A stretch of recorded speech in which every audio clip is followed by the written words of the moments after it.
Baiklah, untuk meningkat acara selanjutnya yaitu ceramah agama yang akan disampaikan oleh guru kita Al-Mukarram wal Muhtaram Al-Habib Bahar bin Ali bin Smith. Kepada beliau kami persilakan dengan segala hormat. Sallu ala Muhammad, sallu ala Nabi.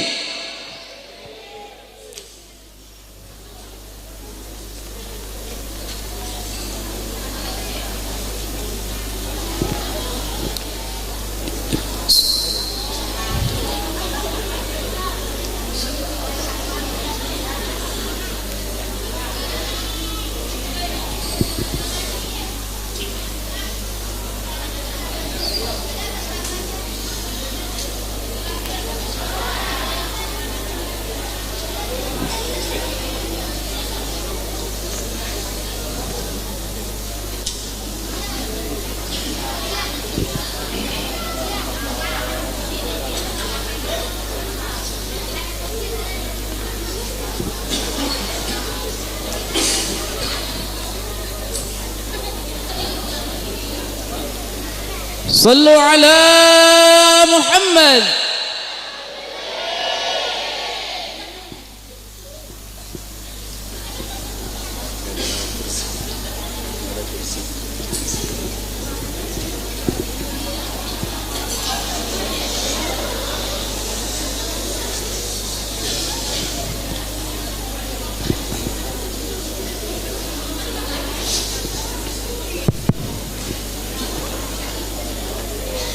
Assalamualaikum warahmatullahi wabarakatuh.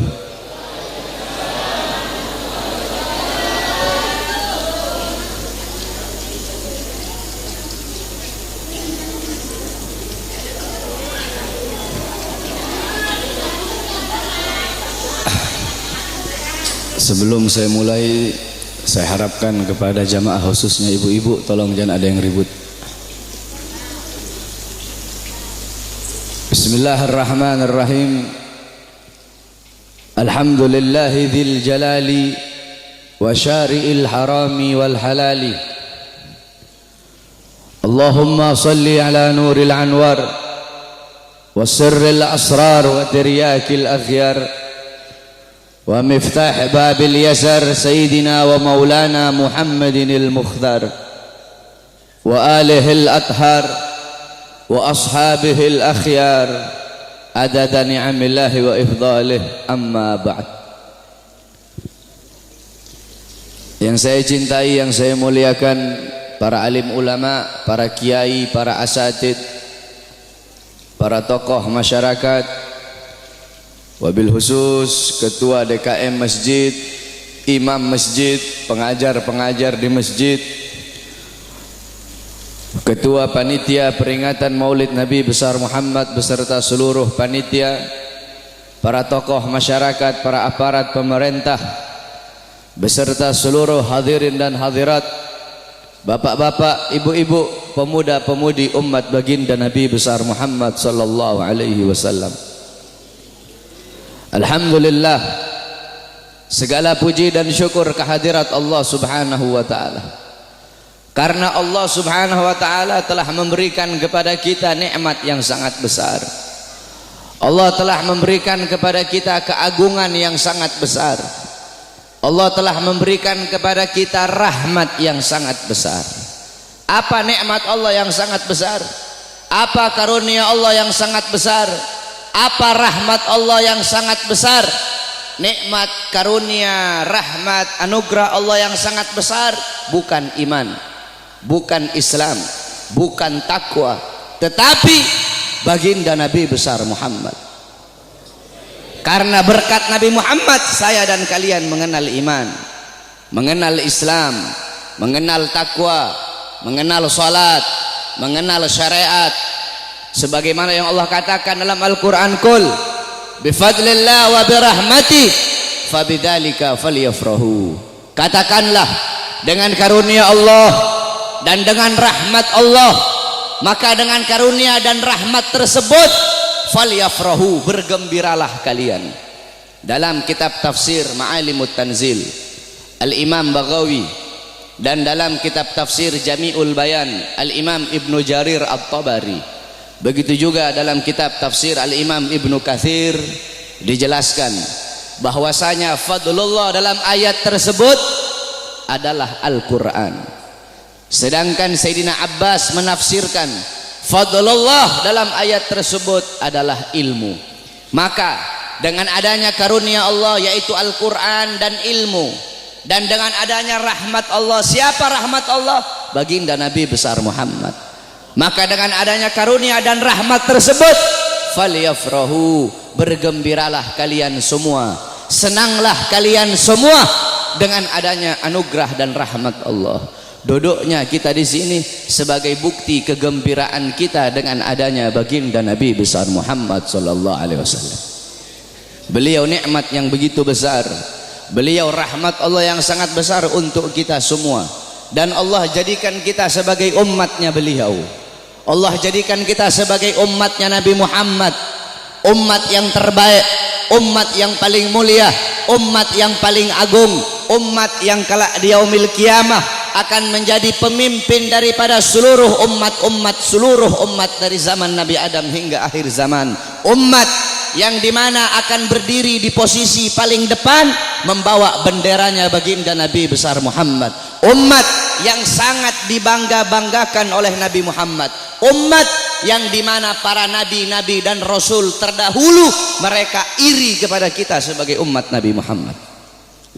Dalam kitab Nashihul Ibad Al-Imam Ibnu Hajar Al-Asqalani dijelaskan bahwasanya Nabi Allah Adam alaihi salam, beliau berkata, aku iri kepada umat Muhammad.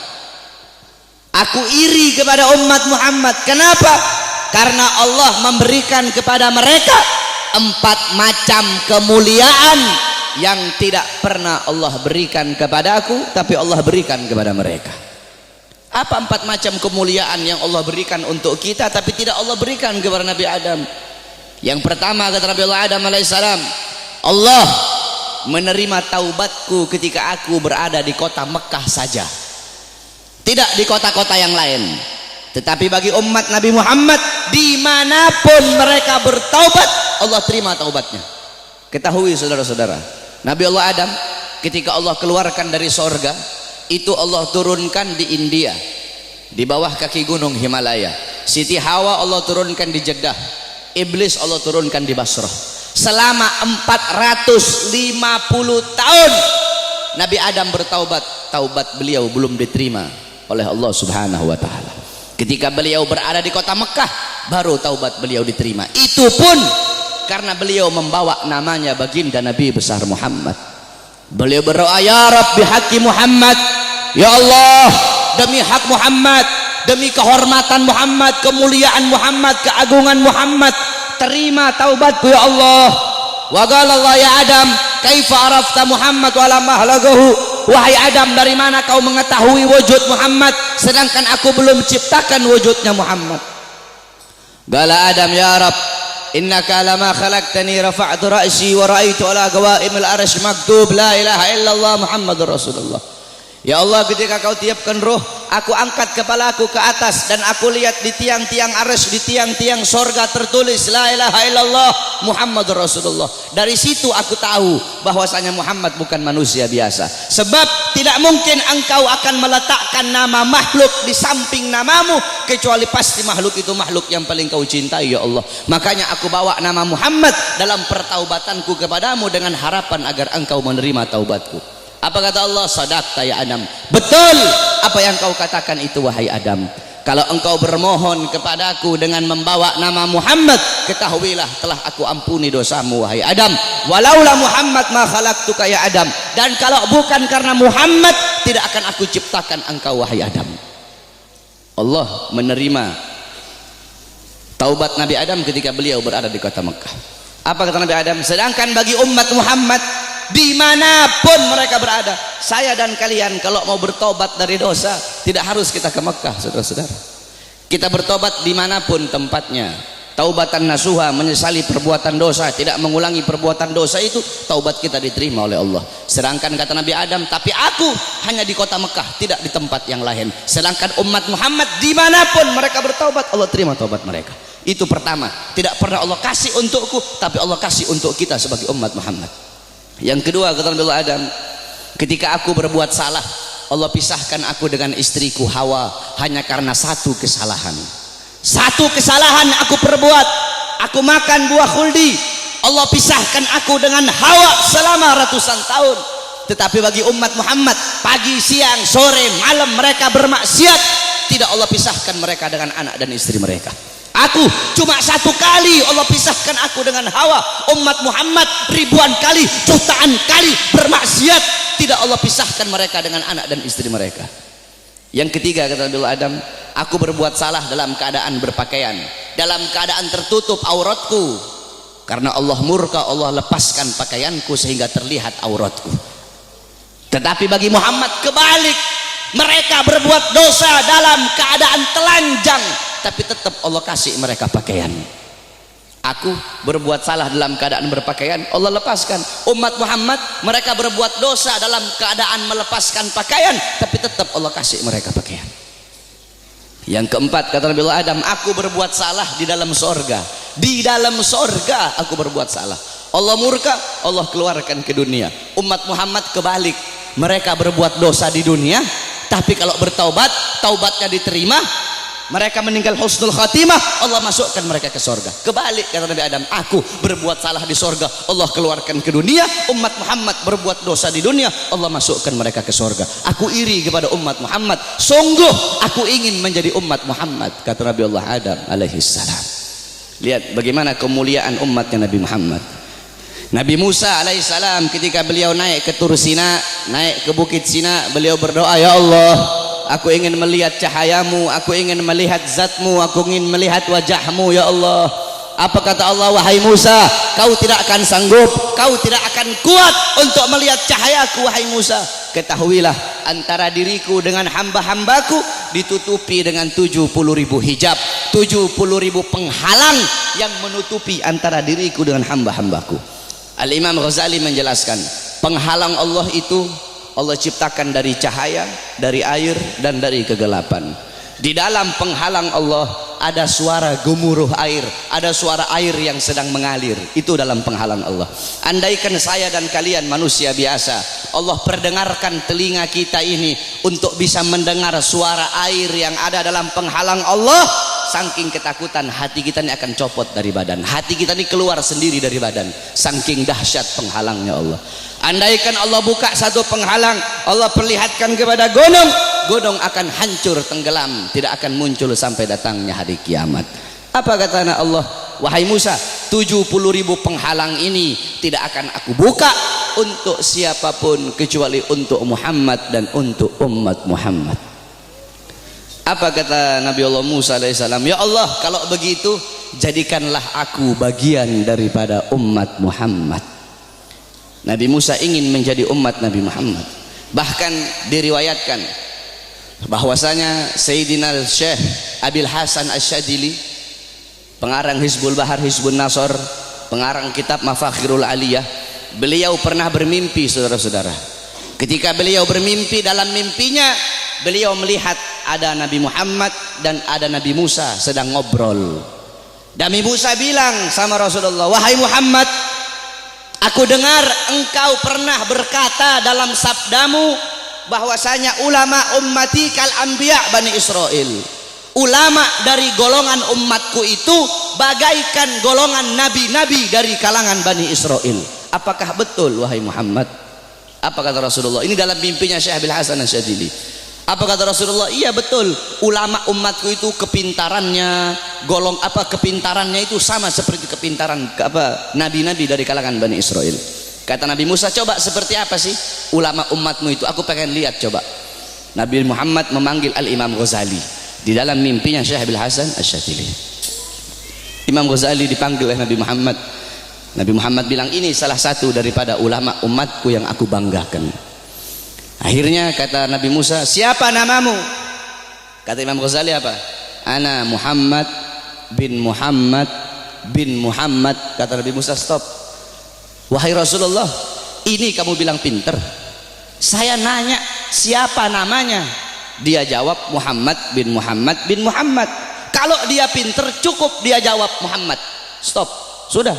Nggak usah dia bilang Muhammad bin Muhammad. Saya nggak nanya nama bapaknya, saya nggak nanya nama kakeknya. Kalau dia pinter cukup dia jawab Muhammad. Udah, stop. Atau Muhammad Al-Ghazali dalam kitab Tabaqat Syafi'iyah, Al-Imam Ghazali. Ghazali itu adalah nisbat nama tempat kelahiran beliau. Tetapi ada juga ulama yang mengatakan Ghazali itu nisbat kepada pekerjaan keluarga beliau, yaitu tukang tenun, tukang sol. Nah, kata Nabi Musa, kalau kamu pinter cukup kamu jawab Muhammad. Nggak usah kamu bilang Muhammad bin Muhammad bin Muhammad, kepanjangan. Apa kata Nabi Musa? Apa kata Imam Ghazali? Ya Rasulullah, izinkan aku untuk menjawab ya Rasulullah. Diizinkan oleh Rasul, dijawab oleh Imam Ghazali. Wahai Musa kalimullah. Dulu Allah pernah nanya, wahai Musa, apa yang ada di tanganmu? Engkau bilang, ya Allah ini tongkat. Tongkat ini untuk menyandar, untuk bersandar. Tongkat ini untuk memukul. Harusnya kalau kau pinter cukup kau jawab ini tongkat. Nggak usah kau jawab tongkat ini untuk ini, untuk ini, untuk ini. Karena Allah nanya apa yang ada di tanganmu. Allah tidak tanya untuk apa itu. Apa kata Nabi Musa? Karena aku ingin bercakap-cakap lama dengan Allah. Aku ingin punya waktu yang panjang dengan Allah untuk mengambil berkah. Apa kata Imam Ghazali? Begitupun aku jawab dengan jawaban yang panjang untuk bercakap-cakap lama denganmu agar mendapatkan keberkahan darimu yang pernah berbicara dengan Allah. Baru diakui oleh Nabi Musa kepintaran ulama daripada umatnya Nabi Muhammad sallallahu alaihi wasallam. Coba kau lihat dalam kitab Khasaisul Ummatul Muhammadiyah, dalam kitab keutamaan kekhususan yang Allah kasih kepada umat Nabi Muhammad, umat terdahulu, saudara-saudara, kalau mereka berbuat dosa, Allah tidak segampang akan mengampuni dosa mereka. Bani Israel kalau mereka berbuat dosa, mereka harus cari jurang yang tinggi, loncat ke bawah sampai mati, baru diterima taubatnya oleh Allah. Kita tidak, Allah kasih kemudahan. Umat terdahulu kalau anggota tubuh mereka ada yang terkena najis, harus dihilangkan dengan kulit-kulitnya. Kita tidak, terkena najis cukup hilangkan najis itu. Kalau menggoladoh najisnya berat, pakai air dicampur dengan tanah. Allah kasih kita kemudahan, Allah kasih kita keutamaan. Kenapa? Karena kita adalah umat Nabi Muhammad. Kuntum khairu ummatin ukhrijat linnas. Kamu sekalian umat yang paling bagus, umat yang paling baik, umat yang paling utama, umat yang paling mulia yang Allah keluarkan untuk segenap manusia. Kenapa kau jadi umat yang terbaik? Kenapa kau jadi umat yang termulia? Bukan karena salatmu, ibadahmu, amalmu, ilmumu, bukan. Tapi karena kau, saya adalah umatnya Nabi Muhammad. Kita menjadi mulia karena kemuliaan Nabi Muhammad. Makkah menjadi kota yang mulia karena Makkah kota kelahiran Nabi Muhammad. Madinah menjadi kota yang mulia karena Madinah kota hijrah dan kota wafatnya Nabi Muhammad. Hajar Aswad menjadi batu yang mulia karena Hajar Aswad pernah dicium oleh bibirnya Nabi Muhammad. Buraq menjadi kendaraan yang mulia karena Buraq pernah ditunggangi oleh Nabi Muhammad. Bahkan ada salah satu ulama yang mempertanyakan, siapa yang lebih mulia, sendalnya Nabi atau malaikat Jibril alaihi salam? Jibril alaihissalam tidak pernah berjumpa langsung dengan Allah, tetapi Nabi Muhammad bahkan sendalnya telah berjumpa dengan Allah. Dalam kitab Al-Anwar Al-Bahiyah dijelaskan sendalnya Nabi berjumpa dengan Allah. Kenapa sandal itu menjadi mulia? Sandal itu menjadi mulia karena dipakai oleh kaki yang mulia, kakinya baginda Nabi besar Muhammad. Pernah seseorang bertanya kepada salah satu ulama, siapa yang lebih mulia, Ka'bah ataukah makbarahnya Nabi? Ka'bah atau kuburnya Nabi yang lebih mulia? Apa jawab ulama itu? Kalau kita lihat dari kuburnya, maka Ka'bah lebih mulia. Tetapi kalau dilihat dari sesuatu yang bersemayam dalam kubur itu, maka sesuatu yang bersemayam dalam kubur itu lebih mulia ribuan jutaan kali daripada Ka'bah. Siapa? Nabi Muhammad sallallahu alaihi wasallam. Kita menjadi mulia karena Nabi Muhammad. Ma madahtu Muhammadan bi qasidati walakin mudiha qasidati bi Muhammadin. Tidaklah aku memuji Nabi dengan syairku, aku tidak memuliakan Nabi dengan syairku, aku tidak mengagungkan Nabi dengan syairku, tetapi syairku yang menjadi mulia karena telah memuliakan Nabi Muhammad. Syairku yang menjadi agung karena telah mengagungkan Nabi Muhammad. Syairku yang menjadi terpuji karena telah memuji Nabi Muhammad. Kalian nih, kalian semua yang duduk di sini merayakan Maulid Nabi. Nabi Muhammad tidak butuh, tapi kita yang butuh untuk merayakan Maulid Nabi Muhammad. Kamu duduk di sini memuliakan Nabi, mengagungkan Nabi. Nabi tidak butuh, tapi kamu yang butuh untuk memuliakan dan mengagungkan Nabi Muhammad. Kamu duduk di sini bersolawat kepada Nabi, memuji Nabi, mengagungkan Nabi. Itu tidak akan menambahkan kemuliaan Nabi. Kalau dengan kamu bersolawat menambahkan kemuliaan Nabi, berarti Nabi butuh dengan solawatmu. Nabi tidak butuh, tapi kamu dan saya yang butuh dengan bersolawat kepada Nabi. Kita memuliakan Nabi tidak akan menambahkan kemuliaan Nabi, tapi itu menambahkan kemuliaan kita. Kita tidak bersolawat, tidak mengagungkan beliau, itu juga tidak akan mengurangi kemuliaan beliau. Karena beliau kemuliaannya lautan jadi tinta, pohon jadi pena, digunakan untuk melukis kemuliaan Nabi. Lautan jadi tinta, pohon jadi pena, tidak akan sanggup untuk melukis tentang kemuliaan Nabi Muhammad. Maka saya dan kalian menjadi mulia karena kemuliaan Nabi Muhammad sallallahu alaihi wasallam. Nabi Allah Adam, saudara-saudara, Allah memerintahkan kepada seluruh penghuni langit untuk bersujud kepada Adam. Kenapa, saudara-saudara? Para ulama mengatakan, pertama, untuk memuliakan nur Nabi Muhammad yang ada dalam tulang sulbi Nabi Adam alaihissalam. Makanya kenapa ketika iblis tidak mau bersujud, Allah sangat-sangat murka. Allah tidak memandang Nabi Adamnya, tetapi yang Allah pandang nur Nabi Muhammad yang ada dalam tulang sulbi Nabi Allah Adam alaihissalam. Saudara-saudara, para ulama-ulama salaf kita itu kalau dengar azan, mereka pasti meletakkan kedua jempolnya ini di langit-langit. Mereka letakkan di langit-langit, kemudian mereka usap di kelopak mata mereka sambil berkata, marhaban bihabibi wa qurrati aini. Kenapa, saudara-saudara? Dulu Nabi Adam alaihissalam itu selalu dibuntuti oleh malaikat. Kemanapun Nabi Adam pergi diikuti oleh malaikat. Nabi Adam bertanya, ya Allah, kenapa setiap aku pergi kok di belakangku selalu ada malaikat? Apa kata Allah? Karena mereka tertarik dengan nur yang ada dalam tulang sulbimu. Apa nur yang ada dalam tulang sulbimu? Nur itu adalah nur daripada nanti salah satu cucumu. Kemudian apa kata Nabi Adam? Ya Allah, kalau begitu tolong pindahkan nur ini ke hadapanku ya Allah. Dipindahkan nur Nabi Muhammad di hadapan Nabi Allah Adam alaihissalam. Ketika dihadapkan di hadapan Nabi Allah Adam, malaikat yang di belakang semua berdiri di depan Nabi Allah Adam alaihissalam. Nabi Adam ini penasaran seperti apa bentuknya ini nur sampai malaikat begitu tertarik. Apa kata Nabi Allah Adam? Ya Allah, kalau begitu tolong pindahkan nur ini di kedua kukuku agar aku bisa melihat seperti apa nur itu. Ditaruh nur Nabi Muhammad di kukunya Nabi Allah Adam. Ketika Nabi Allah Adam melihat keindahan nurnya Nabi Muhammad, Nabi Allah Adam berkata, marhaban bihabibi wa qurrati aini. Baru beliau usapkan.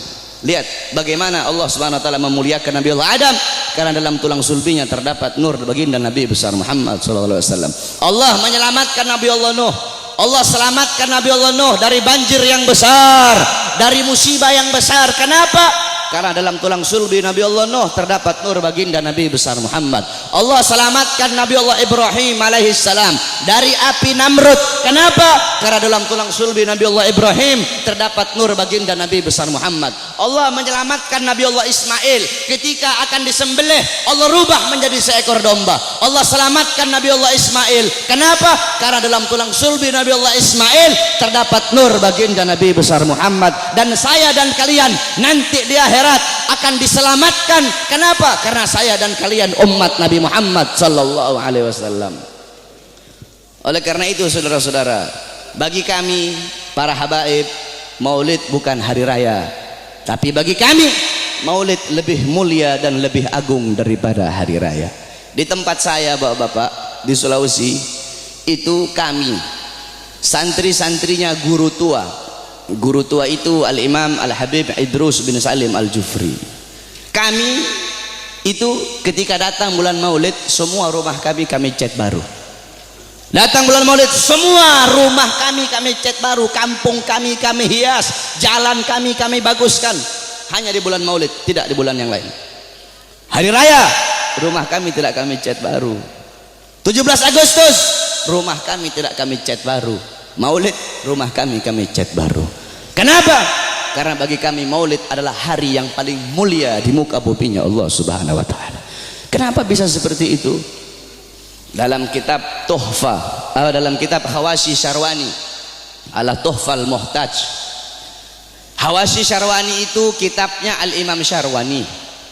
Tuhfal Muhtaj itu kitabnya Al-Imam Ibnu Hajar Al-Haytami. Yang dimana Tuhfal Muhtaj adalah syarah daripada kitab Minhajut Talibin Al-Imam Nawawi. Jadi kalau ente orang belajar fikih, ada namanya matan, ada namanya syarah, ada namanya hawashi. Matan itu isi, syarah itu penjelasan daripada matan, hawashi penjelasan lebih rinci daripada syarah. Jadi matan diberi syarah, syarah diberi hawashi. Matannya itu Minhajut Talibin Imam Nawawi, disyarahkan oleh Imam Ibnu Hajar Al-Haytami, yaitu Tuhfal Muhtaj, syarah Minhaj. Tuhfal Muhtaj kemudian dijelaskan lagi oleh Al-Imam Syarwani yang diberi nama Hawashi Syarwani.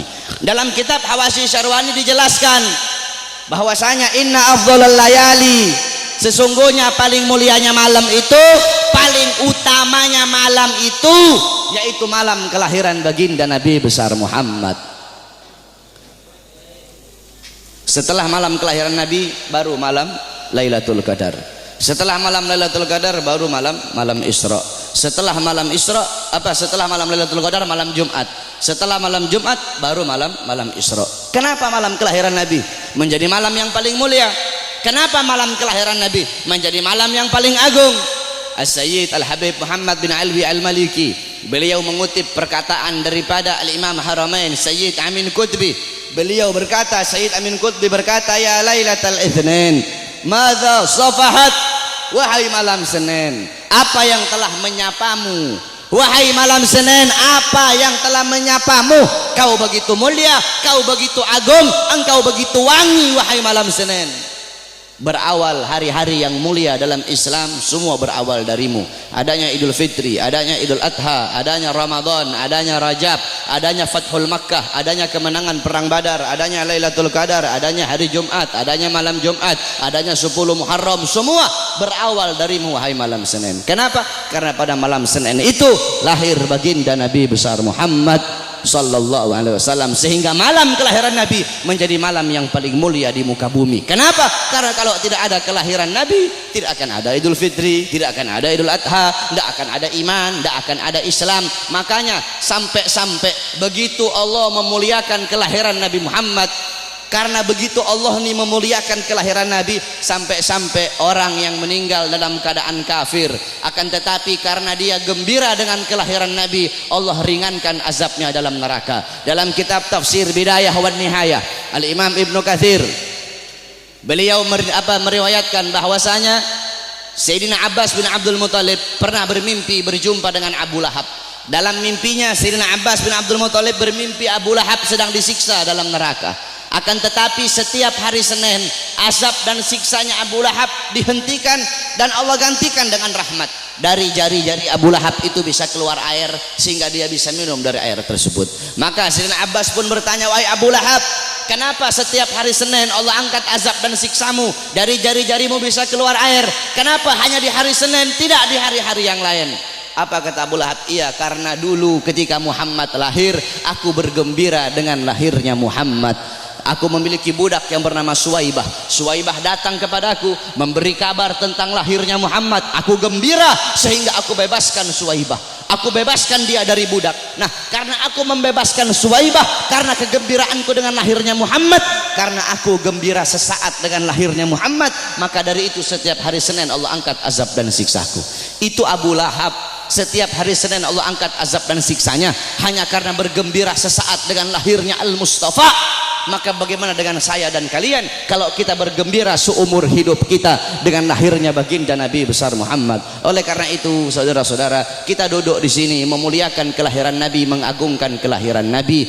Ini suatu perbuatan yang mulia. Tetapi banyak juga golongan-golongan di luar sana, banyak golongan-golongan yang mulut kotornya berani mengatakan bahwasanya orang-orang yang duduk di maulid itu mereka telah berbuat dosa besar. Maulid itu adalah bid'ah dalalah, maulid itu bid'ah yang sesat, maulid itu sumber kesyirikan, maulid itu sumber kekafiran. Banyak golongan-golongan di luar sana yang berkata seperti itu. Ini golongan-golongan yang bodoh, golongan-golongan yang goblok, golongan-golongan yang dungu, tidak ngerti kaedah fikih, tidak ngerti takhrij hadis, tidak ngerti mustalah hadis. Baru belajar beberapa tahun di Arab Saudi, pulang baru punya jenggot 8 lembar 9 lembar, sudah berani menyesat-nyesatkan orang yang duduk di majelis maulidnya Nabi Muhammad sallallahu alaihi wasallam. Saudara-saudara, kalau kita mau lihat bid'ahnya, luarnya iya bid'ah, luarnya bid'ah, luarnya covernya bid'ah, covernya ini sesuatu yang baru. Tetapi intisari, lubabnya, intisari yang ada dalam peringatan maulid ini bukanlah sesuatu yang bid'ah. Tadi di maulid tadi dibacakan Quran. Apakah membaca Quran sesuatu yang bid'ah? Kau duduk di sini, kita saling makan sama-sama. Nanti selesai acara makan bareng-bareng. Dalam kitab dijelaskan Nabi Allah Ibrahim menjadi Khalilullah. Nabi Ibrahim itu jadi kekasih Allah karena 3 sebab. Pertama, Nabi Ibrahim lebih memilih perintah Allah daripada perintah selain Allah. Yang kedua, Nabi Ibrahim tidak pernah makan sendiri. Nabi Ibrahim itu kalau makan pasti bareng-bareng, pasti sama-sama. Kalau beliau cuma sendiri, beliau rela jalan kaki berkilo-kilo hanya untuk cari teman untuk makan sama-sama. Kita duduk di sini mengikuti sunnah Nabi Allah Ibrahim. Nabi Muhammad juga makannya selalu bersama-sama. Apakah ini sesuatu yang bid'ah? Tidak. Kita duduk di sini saling menyebarkan salam. Apakah menyebarkan salam sesuatu yang bid'ah? Nabi Muhammad berkata afsus salam, sebarkan salam. Kita duduk di sini saling memberi makan. Nabi Muhammad bilang wa'atimut ta'am, berilah makan. Kita duduk di sini menyambung tali silaturahmi. Kata Nabi Muhammad wasilul arham, sambunglah tali persaudaraan. Kita duduk di sini mengenang Nabi Muhammad, menyebut-nyebut nama Rasulullah sallallahu alaihi wasallam. Bukankah dalam hadis riwayat Ad-Dailami dalam kitab musnad beliau, yaitu kitab yang bernama Al-Firdaus, Qalar Rasul zikrul anbiya minal ibadah, mengingat para nabi, mengingat para rasul itu adalah ibadah. Zikrul sholihin minal kafarah, zikrul maut minas sadaqah, wa zikrul kubur yugarribukum minal jannah. Kata Nabi Muhammad, mengingat para nabi, mengingat para rasul, menyebut-nyebut nama mereka itu adalah ibadah. Kita duduk di sini menyebut Nabi Muhammad, mengingat Nabi Muhammad, mengenang Nabi Muhammad, membaca sirah beliau, tarikh beliau agar bisa mengambil iktibar, mengambil pelajaran dari kisah hidup beliau. Apakah ini sesuatu yang bid'ah? Tidak. Kita duduk di sini bersolawat kepada Nabi Muhammad. Bukankah Allah berkata innallaha wa malaikatahu yusholluna 'alan nabi ya ayyuhalladzina amanu shollu 'alaihi wa sallimu taslima. Apakah salawat sesuatu yang bid'ah? Tidak. Kita duduk di sini menuntut ilmu. Saya dan kalian duduk di sini untuk menuntut ilmunya Allah. Menuntut ilmu fardhatun. Menuntut ilmu hukumnya sangat-sangat wajib. Dalam kaedah dijelaskan amrun bi syai' amrun bi wasailihi. Perintah terhadap sesuatu, maka perintah juga terhadap sarana atau prasyarat bagi orang-orang untuk melakukan sesuatu yang diperintahkan tersebut. Kalau seumpama naik ke atas ini wajib, maka yang mendorong kita untuk naik ke atas itu pun hukumnya wajib. Naik ke atas hukumnya wajib. Yang dorong ente naik ke atas apa? Tangga, maka tangga juga hukumnya wajib. Kalau ente naik ke atas hukumnya sunnah, maka tangga juga hukumnya jadi sunnah. Saudara-saudara, beli baju, membeli baju hukumnya apa? Mubah. Beli baju hukumnya mubah. Menutup aurat hukumnya wajib. Menutup aurat hukumnya wajib. Kamu sedang keluar dari rumah, tiba-tiba bajumu lepas, bajumu sobek atau bajumu lebas, kelihatan kamu punya aurat, kelihatan kamu punya aurat. Membeli baju hukumnya mubah, tapi ketika itu berubah menjadi wajib. Kenapa? Karena baju salah satunya yang menjadi syarat bagimu untuk bisa tutup kau punya aurat, sedangkan nutup aurat hukumnya wajib. Bersiwak hukumnya apa? Sunnah. Bikin kantong baju hukumnya apa? Bikin kantong baju hukumnya mubah. Bersiwak hukumnya sunnah. Bikin kantong baju hukumnya mubah. Kamu mau keluar rumah, kantong apa? Bajumu tidak punya kantong. bajumu tidak punya kantong. Kalau tidak ada kantong tidak bisa kamu bawa, kamu punya siwak. Sedangkan bersiwak hukumnya sunnah, bikin kantong baju hukumnya mubah. Ketika itu berubah, bikin kantong baju hukumnya jadi sunnah. Kenapa? Karena kantong baju yang jadi syarat bagimu untuk bisa bawa, kau punya siwak. Nah, menuntut ilmu hukumnya wajib, saudara-saudara. Maka ketika maulid menjadikan dirimu, mendorong dirimu untuk menuntut ilmu, maka ketika itu maulid pun hukumnya berubah menjadi wajib. Kalau maulid mendorong engkau untuk sedekah, sedekah hukumnya sunnah, maka maulid juga hukumnya menjadi sunnah. Bersolawat hukumnya sunnah, maka ketika itu maulid mendorong kau untuk bersolawat, maka maulid juga hukumnya menjadi sunnah. Oleh karena itu nanti wasiat saya, kalau nanti ada yang nanya kepada kalian semua, kenapa kamu merayakan maulid Nabi Muhammad? Jawab, saya merayakan maulid Nabi untuk memuliakan dan mengagungkan kelahiran Nabi. Siapa yang suruh memuliakan kelahiran Nabi? Siapa yang suruh mengagungkan kelahiran Nabi? Yang suruh adalah Allah. Ayat tadi itu, qul bi fadlillah wa bi rahmati fabidzalika falyafrahu. Katakanlah dengan anugerah dan rahmat Allah, dengan rahmat itu fayafrahu, gembira kalian, senanglah kalian dengan adanya karunia dan rahmat Allah Subhanahu wa taala. Saudara-saudara, ada beberapa ibadah yang sengaja dikaitkan dengan sejarah. Contohnya haji. Haji itu ibadah wajib, sengaja dikaitkan dengan sejarah Nabi Allah Ibrahim, mulai dari wukuf, tawaf, sa'i, melempar jumrah, sehingga ibadah haji menjadi ibadah wajib. Berpuasa pada tanggal 10 Muharram. Berpuasa pada tanggal 10 Muharram itu sengaja dikaitkan dengan sejarah Nabi Musa alaihi salam. Ketika Rasulullah nanya sama Yahudi Madinah, kenapa kalian berpuasa pada tanggal 10 Muharram? Kata Yahudi Madinah, karena kami bersyukur atas selamatnya Nabi Musa dari kejaran tentara Fir'aun. Apa kata Rasulullah? Nahnu ahaqqu bi Musa minkum. Kami lebih berhak atas Musa daripada kalian. Rasul pun memerintahkan para sahabat untuk berpuasa pada tanggal 10 Muharram, sehingga berpuasa pada 10 Muharram menjadi ibadah sunnah. Saudara-saudara, para ulama mengatakan, jikalau perhatikan kata-kata ini, jikalau berpuasa pada tanggal 10 Muharram menjadi ibadah sunnah karena bersyukur atas selamatnya Nabi Musa, maka bagaimana dengan terselamatkan seluruh alam semesta ini berkat adanya Nabi Muhammad? Selamat Nabi Musa, kalian bersyukur dengan berpuasa di tanggal 10 Muharram. Maka bagaimana dengan terselamatkan seluruh alam semesta berkat Nabi Muhammad sallallahu alaihi wasallam. Saudara-saudara, kita ini udah telat. Saya dan kalian udah telat, saudara-saudara. Yang pertama kali memuliakan kelahiran Nabi, yang pertama kali mengagungkan kelahiran Nabi adalah Allah Subhanahu wa taala. Tetapi Allah punya cara lain. Cara Allah tidak sama dengan cara kita. Cara kita memuliakan hari kelahiran Nabi, duduk di sini, undang para ulama, para habaib, para kiai, minta nasihat dari beliau-beliau, bersolawat, baca maulid. Itu cara kita. Tapi Allah punya cara sendiri. Bagaimana cara Allah memuliakan kelahiran Nabi? Yang pertama kali memuliakan kelahiran Nabi itu Allah, bukan manusia, bukan malaikat, Allah Subhanahu wa taala. Bagaimana caranya Allah memuliakan kelahiran Nabi?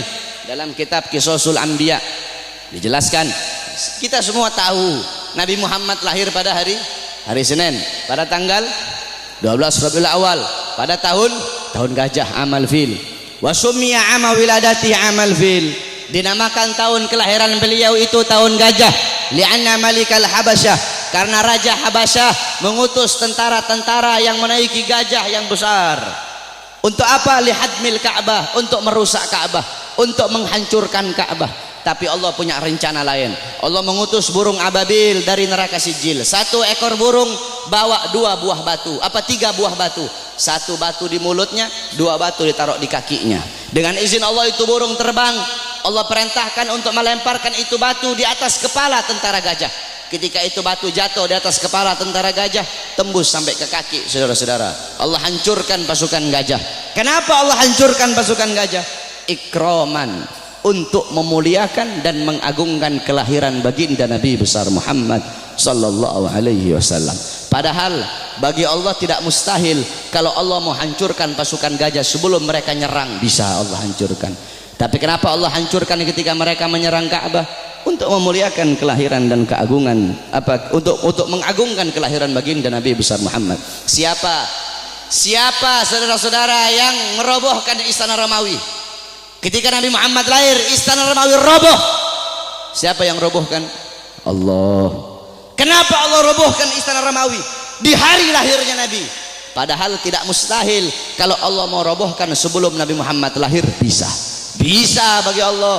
Allah merobohkan sebelum Nabi Muhammad lahir, bisa. Tapi kenapa Allah robohkan di hari lahirnya Nabi? Ikraman, untuk memuliakan dan mengagungkan kelahiran baginda Nabi besar Muhammad. Siapa yang memadamkan api Majusi, api yang selama ribuan tahun tidak pernah padam? Nabi Muhammad lahir, api Majusi menjadi padam. Siapa yang memadamkan? Allah. Kenapa Allah padamkan api Majusi di hari lahirnya Nabi? Kok tidak di hari-hari sebelumnya? Padahal tidak mustahil bagi Allah untuk memadamkan api Majusi sebelum Nabi Muhammad lahir, bisa. Tapi kenapa di lahirnya hari Nabi Muhammad? Ikraman, untuk memuliakan dan mengagungkan kelahiran Nabi Muhammad. Oleh karena itu Allah saja memuliakan kelahiran Nabi, Allah saja mengagungkan kelahiran Nabi. Maka kita siapa kok tidak memuliakan dan tidak mengagungkan kelahiran baginda Nabi besar Muhammad sallallahu alaihi wasallam. Oleh karena itu saudara-saudara, cintai beliau, jadikan beliau sebagai teladanmu, jadikan beliau sebagai pedomanmu, jadikan beliau sebagai idolamu. Nabi Muhammad mencintai kalian, Nabi Muhammad sangat cinta kepada kalian, sampai-sampai kata Sayyidina Ali, Sayyidina Ali karramallahu wajha, inna Rasulillah fi akhir nafsi haragat syafataihi marratain fa'algaitu sam'i fasami'tuhu yaqul ummati ummati faqubida Rasulillah sallallahu alaihi wasallam wa qala la kanatid dunya tadumu li wahidin la kana Rasulillah fiha mukhallada. Apa kata Sayyidina Ali pada saat detik-detik terakhir nafasnya Nabi Muhammad? Aku melihat beliau menggerakkan bibirnya dengan 2 kali gerakan. Aku dekatkan telingaku, aku mendengar beliau berkata ummati ummati faqubida Rasul, dan meninggal Nabi Muhammad. Apa kata Sayyidina Ali? Lau kanatid dunya tadumu li wahidin la kana Rasulullah fiha mukhallada. Andaikan bisa satu wujud hidup abadi di muka bumi, yang paling pantas itu cuma Nabi Muhammad. Saking mulianya Nabi besar Muhammad sallallahu alaihi wasallam. Nabi Muhammad mengorbankan nyawanya, mengorbankan jiwanya untuk siapa? Untuk kalian sebagai umat. Nabi Muhammad, beliau pipi beliau tertusuk tulang sampai tembus ke sebelah. Demi siapa? Demi kalian sebagai umat. Nabi Muhammad gigi gerahamnya patah, gigi gerahamnya Nabi patah. Demi siapa? Demi kalian sebagai umat. Sampai-sampai Uwais Al-Qarni yang berada di Yaman, Uwais Al-Qarni tidak pernah berjumpa dengan Nabi, tapi ketika Uwais Al-Qarni mendengar Nabi Muhammad gigi gerahamnya patah, Uwais Al-Qarni ambil benda tumpul, dia pukulkan di pipinya agar gigi-gigi gerahamnya patah. Kenapa? Dia ingin merasakan apa yang dirasakan oleh Nabi Muhammad SAW. Nabi Muhammad mukanya dilempar dengan kotoran onta, dilempar batu sampai dahinya berdarah. Ketika dahi beliau berdarah, beliau tampung darah itu agar tidak jatuh di atas tanah. Kenapa?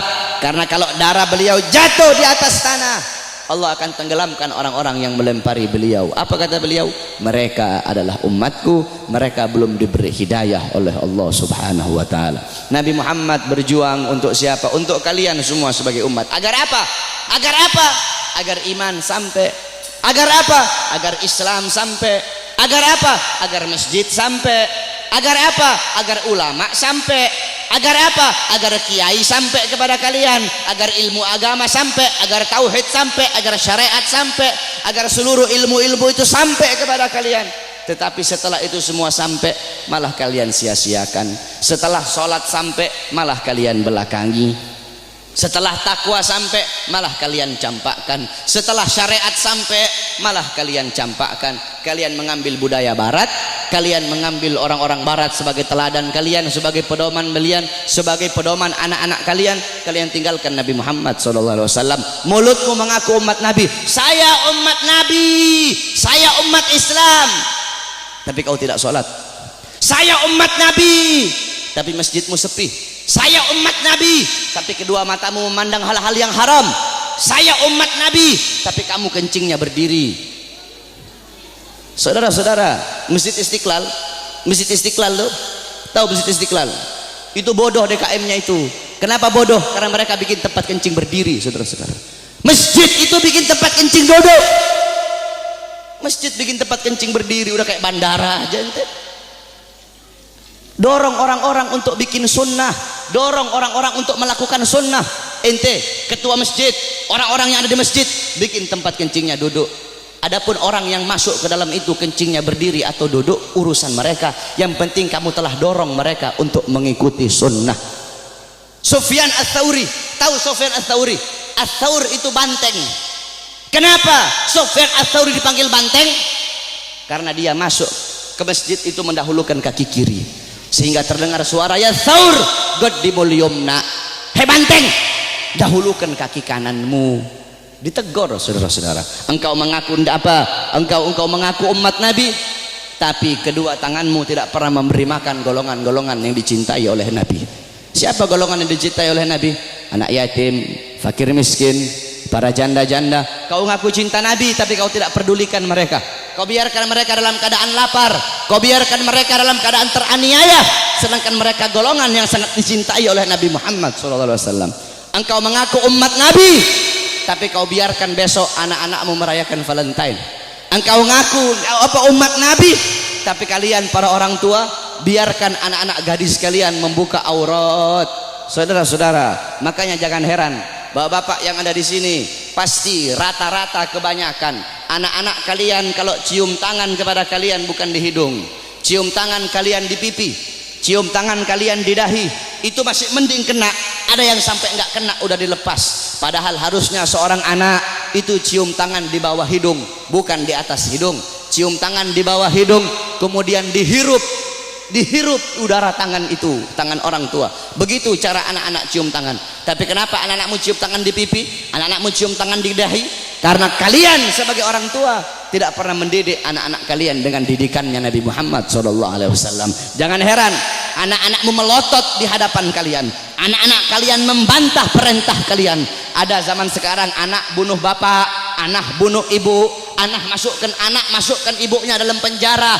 Jangan kau salahkan kenapa kalian sebagai orang tua tidak pernah mendidik anak-anak kalian dengan didikan agama. Laisal mar'u yuladu aliman, tidak ada seseorang dilahirkan dalam keadaan alim, tidak ada. Saudara-saudara, kewajiban kalian sebagai orang tua untuk mendidik anak-anak kalian dengan didikan agama. Bapak-bapak zaman sekarang sibuk cari uang, sibuk cari harta, pagi siang sore malam keluyuran cari uang.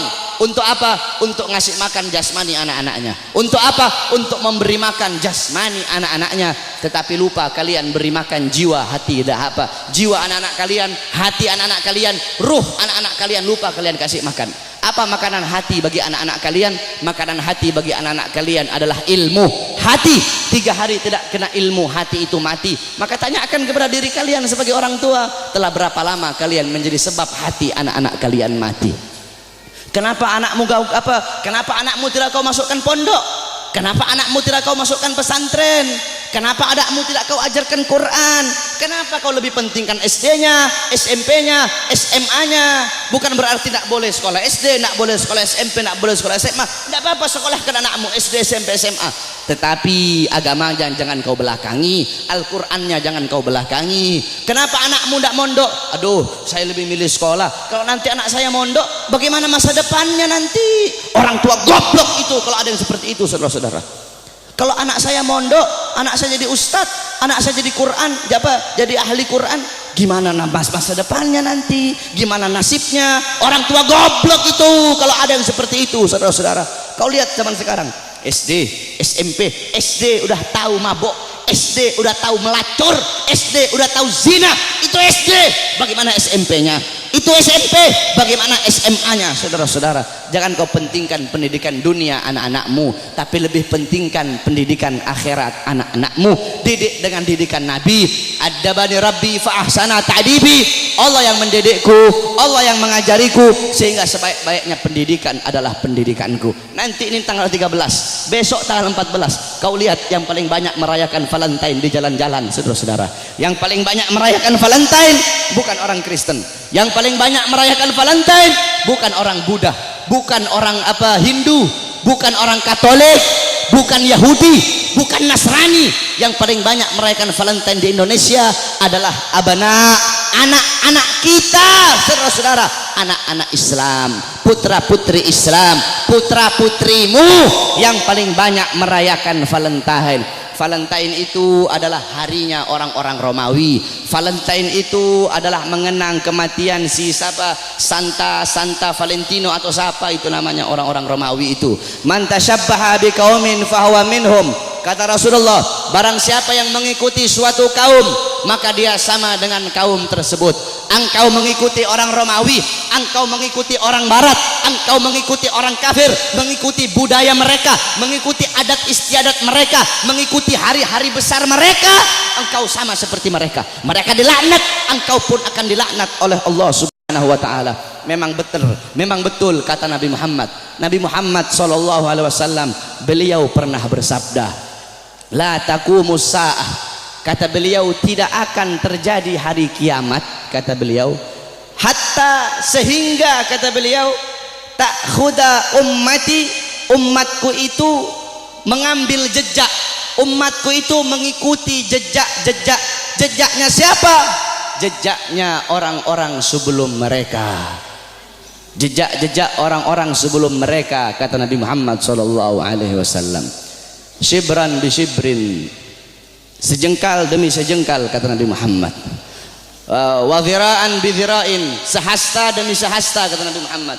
Fakila, kemudian ada di situ salah satu sahabat yang berkata, ya Rasulullah, maksudnya apa maksudnya kurun golongan-golongan sebelum mereka itu, apakah mereka apa? Ya Rasulullah, kata salah satu sahabat, apakah orang Persia, Warum dan orang-orang Romawi? Apa kata Rasulullah sallallahu alaihi wasallam? Siapa lagi kalau bukan mereka? Lihat, yang dikatakan Nabi Muhammad sallallahu alaihi wasallam betul. Nanti ada nanti kiamat tidak akan terjadi, kiamat itu tidak akan datang nanti sebelum umatku itu sampai sehingga umatku akan mengikuti orang-orang Romawi dan orang-orang Persia, baik gaya pakaian mereka, mengikuti hari-hari besar mereka, kata Rasulullah sallallahu alaihi wasallam. Maka ketika itu sudah terjadi, berarti itu adalah salah satu daripada tanda-tanda kiamat. Oleh karena itu saudara-saudara sekalian yang dimuliakan oleh Allah, didik kau punya anak-anak dengan didikan Nabi Muhammad. Begitu juga ibu-ibu zaman sekarang ini, mereka tahu di mana letak kursi mereka, di mana letak dapur mereka, di mana letak tempat make up mereka, tapi mereka tidak tahu di mana letak anak-anak perempuan mereka. Anak-anak perempuan kalian biarkan berjalan dengan laki-laki yang bukan muhrim. Anak-anak perempuan kalian biarkan telanjang. Anak-anak perempuan kalian biarkan membuka aurat. Saudara-saudara, Hadramaut melahirkan para aulia. Bumi Hadramaut itu melahirkan para wali, melahirkan para aulia, fuqaha, ulama. Kenapa? Itu tidak terlepas dari wanita-wanita yang ada di sana. Bagaimana wanita yang ada di sana? Wanita yang ada di sana seumur hidup mereka cuma keluar 3 kali. Seumur hidup mereka keluar cuma 3 kali. Pertama, ketika mereka masih kecil, keluar bersama bapaknya. Kedua, ketika mereka sudah menikah, keluar, diambil oleh suaminya, keluar dari rumahnya. Ketiga, ketika mereka mati, keluar, diantar ke kuburnya. Itu seumur hidup 3 kali mereka keluar rumah. Makanya jangan heran kenapa wanita-wanita di sana melahirkan wali-wali, melahirkan orang-orang soleh, melahirkan wali songo yang datang bawa Islam ke Indonesia, berasal dari sana. Kenapa? Itu tidak terlepas dari kesolehan, ketaatan, kezuhudan wanita-wanita yang ada di sana. Oleh karena itu para wanita-wanita, para istri-istri, ibu-ibu, jadikan Sayyidatuna Fatimah, Sayyidatuna Khadijah, Sayyidatuna Aisyah, Ummu Salamah, Ummu Aiman, Ummu Sulaim, Siti Khansa, Siti Mutiyah, wanita-wanita di zaman Nabi, wanita-wanita mulia. Jadikan beliau-beliau sebagai uswahmu, sebagai teladanmu, sebagai pedomanmu, agar kau bisa mendidik anak-anakmu dengan didikan Nabi Muhammad. Insya Allah dengan duduknya kita di sini, Allah kasih kita keberkahan, Allah kasih kita Allah kasih kita maghfirah, Allah kasih kita rahmat. Kita bermalam-malaman di sini untuk Nabi Muhammad. Insya Allah kedua mata kita Allah halalkan kelak di yaumil kiamah untuk memandang wajah indah baginda Sayyidina Muhammad sallallahu alaihi wasallam. Amin amin ya rabbal alamin. Ingat saudara-saudara, tidak ada kata capek untuk Nabi, tidak ada kata mahal untuk Nabi Muhammad. Oh saya bikin maulid ini, aduh bagaimana ini, pusing saya nyari dana. Tidak ada kata mahal untuk Nabi Muhammad. Untuk Nabi triliunan itu tidak ada harganya. Kau bikin maulid, kalian nih takmir masjid bikin maulid, jangankan habis 1 triliun, kalian habis 100 triliun, itu murah untuk Nabi Muhammad sallallahu alaihi wasallam. Tidak ada kata mahal untuk Nabi Muhammad. Saudara-saudara, Nabi Muhammad Sayyidatuna Khadijah semua hartanya habis. Sayyidina Utsman, Sayyidina Umar, Sayyidina Abu Bakar, sampai-sampai sebelum Sayyidatuna Khadijah meninggal, apa kata beliau? Wahai suamiku, hartaku semua sudah habis. Nanti kalau aku mati nih, kamu butuh uang, kau gali kuburku, ambil tulang-tulangku, kau jual untuk Islam. Sampai segitunya, tidak ada kata mahal. Nah ini kita kadang untuk Nabi kita capek, untuk Nabi ayo udah kemalaman nih, tidak ada kata kemalaman untuk Nabi. Aduh mau ngaji, aduh hujan nih, tidak ada kata hujan untuk Nabi Muhammad. Aduh mau pergi maulid jauh, tidak ada kata jauh untuk Nabi Muhammad. Nanti yang jadi banci ente, untuk Nabi capek, untuk Nabi jauh, tidak ada kata jauh untuk Nabi Muhammad. Pakai gaya-gaya, pakai baju my trip, my adventure, tetapi hadir-hadir di maulid tidak mau, sholat ke masjid tidak mau. Banci itu, bukan laki-laki itu, saudara-saudara. Oleh karena itu sekali lagi, para anak-anak muda, jadilah kalian anak-anak muda yang baik, jadi kalian anak-anak muda yang bagus. Jangan kau ikut orang-orang Yahudi, jangan kau ikut orang-orang Nasrani. Mereka tidak bakal bikin kau baik, mereka tidak bakal bikin kau bagus, mereka bakal bikin kau buruk, mereka bakal bikin kau terjerumus ke dalam kezaliman, terjerumus ke dalam maksiat, mungkarat, dolalat, sayyiat. Karena apa, saudara-saudara? Nasib desamu nih, nasib kampungmu semua ini ke depan, nasib masjid ke depan, desamu ke depan, itu tergantung anak-anak muda. Kalau anak-anak mudamu baik, ke depan kampungmu jadi kampung yang baik. Tapi kalau anak-anak mudamu rusak, anak-anak mudamu bangsat, ke depan kampungmu akan jadi kampung yang bangsat. Kalau negara sekarang ini anak-anak mudanya baik, kenal Nabi, ke depan negara ini akan jadi negara yang baik. Tapi kalau anak-anak mudanya narkoba, anak-anak mudanya judi, anak-anak mudanya melacur, anak-anak mudanya mabuk, ke depan ini negara akan jadi negara bangsat, saudara-saudara. Tetapi kita berdoa kepada Allah, semoga Allah jadikan ini negara-negara aman, ini negara jadi negara yang baik, jadi negara yang makmur. Makmur bukan karena pejabatnya, makmur insya Allah karena doa-doa para ulama dan doa para solihin. Amin amin ya rabbal alamin. Ya Rabbana syarifna wa karimna bi ru'yati sayyidinal Mustafa. Ya Rabbana syarifna wa karimna bi ru'yati sayyidinal Mustafa. Kita doakan para ulama kita, para guru-guru, para ulama, para ustadz, para murabbi kita, semoga Allah panjangkan umur beliau-beliau, karena beliau-beliau pewaris Nabi, penyambung lidah Nabi, penerus perjuangan Nabi. Semoga Allah panjangkan umur-umur beliau, Allah permudah urusan dunia akhirat beliau, Allah sehatkan jasmani dan ruhani beliau, sehingga ilmu-ilmu beliau bermanfaat untuk kita semua. Amin amin ya rabbal alamin. Wal afu minkum. Wassalamualaikum warahmatullahi wabarakatuh.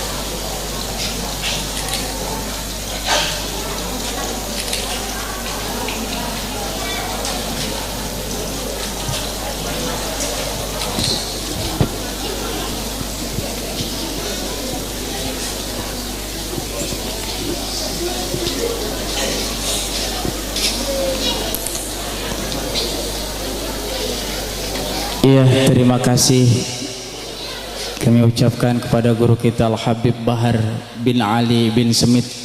Semoga apa yang disampaikan bisa kita amalkan di kehidupan kita sehari-hari. Amin ya rabbal alamin. Selamat jalan kepada guru kita Al-Habib Bahar bin Ali bin Semit.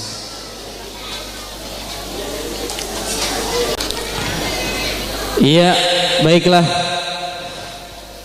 Untuk meningkat acara yang selanjutnya, yaitu penutup atau doa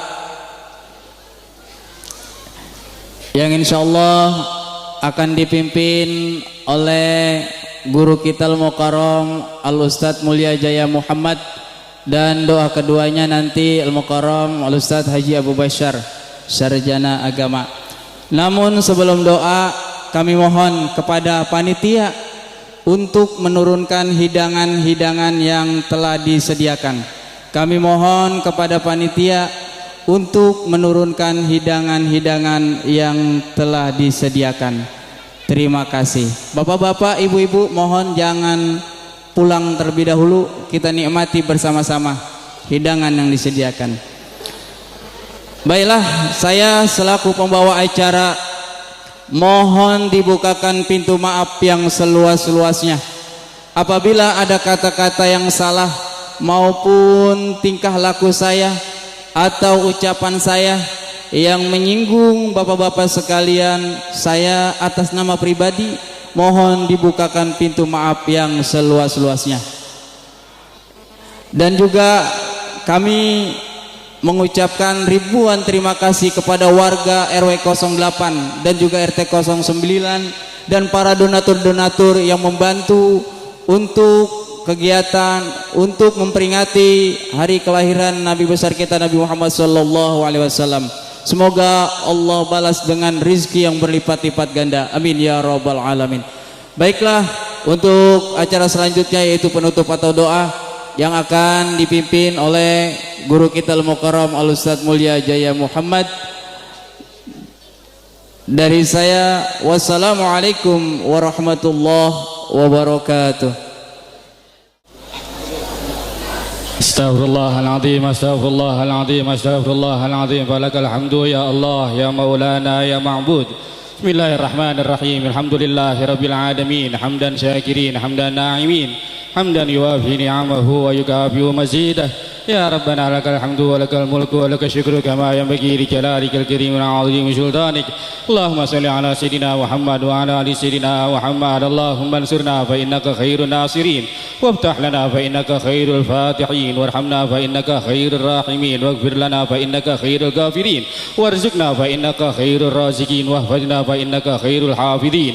Allahumma hdina wa najjina minal qawmil zalimin. Allahumma barik lana fi asma'ina wa absarina wa qulubina wa arwahina wa dhurriyyatina wa tub alaina innaka antat tawwabur rahim waj'alna syakirin tika musannina biha kabilina la hadimha alaina. Allahumma anfa'na bima 'allamtana wa 'allimna ma yanfa'una waj'alna nafi'a rizqan halalan tayyiban mubarakah fid din wa dunya wal akhirah. Rabbana hab lana min azwajina wa dhurriyyatina qurrata a'yun waj'alna lil muttaqina imama. Rabbana hab lana minas solihin, Rabbana hab lana minas solihin, Rabbana hab lana minas solihin. Rabbana atina fid dunya hasanah wa fil akhirati hasanah wa qina adzaban nar. Sallallahu sayyidina Muhammadin wa ala alihi wa sahbihi ajma'in. Subhana rabbika rabbil izzati amma yasifun, salamun alal mursalin walhamdulillahi rabbil alamin. Sirril Fatihah. A'udzu billahi minasyaitonir rajim. Bismillahirrahmanirrahim. Alhamdulillahi rabbil alamin arrahmanir rahim maliki yaumiddin. Iyyaka na'budu wa iyyaka nasta'in. Ihdinas siratal mustaqim. Siratal ladzina an'amta 'alaihim ghairil maghdubi 'alaihim waladdallin. Amin. Wa'fu ya karim ya Allah arhamna, wa'fu ya karim ya Allah arhamna, wa'fu ya karim ya Allah arhamna. Allah bihaqqil Fatihah, syirril Fatihah, wa bil mujadil Fatihah. Ya farizal ham, ya kashifal gham, ya man li 'abdihi yaghfir wa yarham, wa ya dafi'al bala ya Allah, wa ya dafi'al bala ya Rahman, wa ya dafi'al bala ya Rahim, wa ya dafi'al bala ya Arhamar Rahimin. Dawahum biha subhanallahumma wa tahiyyatuhum biha salam wa akhiru da'wana alhamdulillahi rabbil alamin. Assalamualaikum warahmatullahi wabarakatuh. Salatun minallah wa alfa salam alal Mustafa Ahmad Syarifil maqam. Salatun minallah wa alfa salam alal Mustafa Ahmad Syarifil maqam. Salatun minallah wa alfa salam alal Mustafa Ahmad Syarifil maqam. Salatun minallah wa alfa salam alal Mustafa Ahmad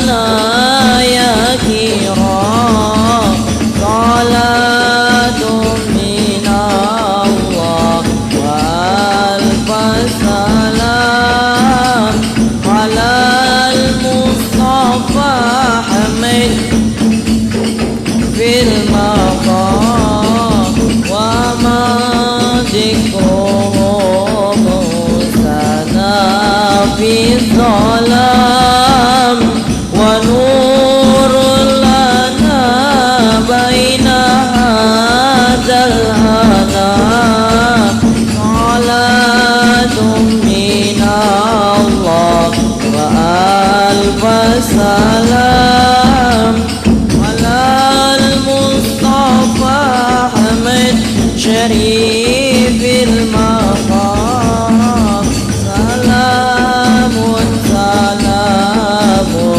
يا مسك الختام عليكم حبيبنا يا كرام صلاة من الله